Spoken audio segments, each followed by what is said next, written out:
මම 1982 ඉඳලා මේ දක්වා අවුරුදු 44ක ඉපැරණි කාලය තුල ඔබ අහන දේ මට දැනෙන කෙනෙක්. ඒ වගේම මගේ වයසේ ඉන්න කණ්ඩායමේ මම පොඩ්ඩක් අර මේ මෙහෙම කියන එක හරිද මන් දන්නේ පොඩ්ඩක් ලොකු අයියා වගේ ඉන්නේ.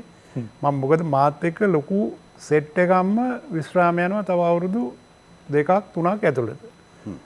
එතකොට මට දැනෙනවා පොඩ්ඩක් නිකන් එකපාරට හුලං ගියා වගේ එකක් රටේ විශ්වවිද්‍යාල සංස්කෘතිය තුල වෙනවාද කියලා.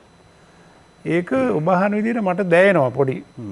බොහොම ශෝකාකූල විදිහට දැනෙන දෙයක් තියෙනවා. ඒ මොකද්ද කියලා ඇහුවොත් දැන් ඔබව ගත්තොත් ඩිල්ෂාන් පතිරත්න කියන්නේ අපේ පැත්තට දාන්න බැරි පොඩි ඩිජිටල් නේටිව්ස් ලගේ පැත්තට වැඩිපුර දාන්න පුළුවන් චරිතයක්.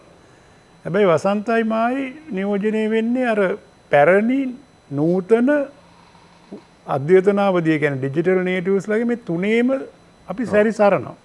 මොකද අපි දෙන්න වැඩිපුර බර වෙන්නේ අර සම්ප්‍රදාය ගතානුගතිකත්වය ඒ පැත්තට.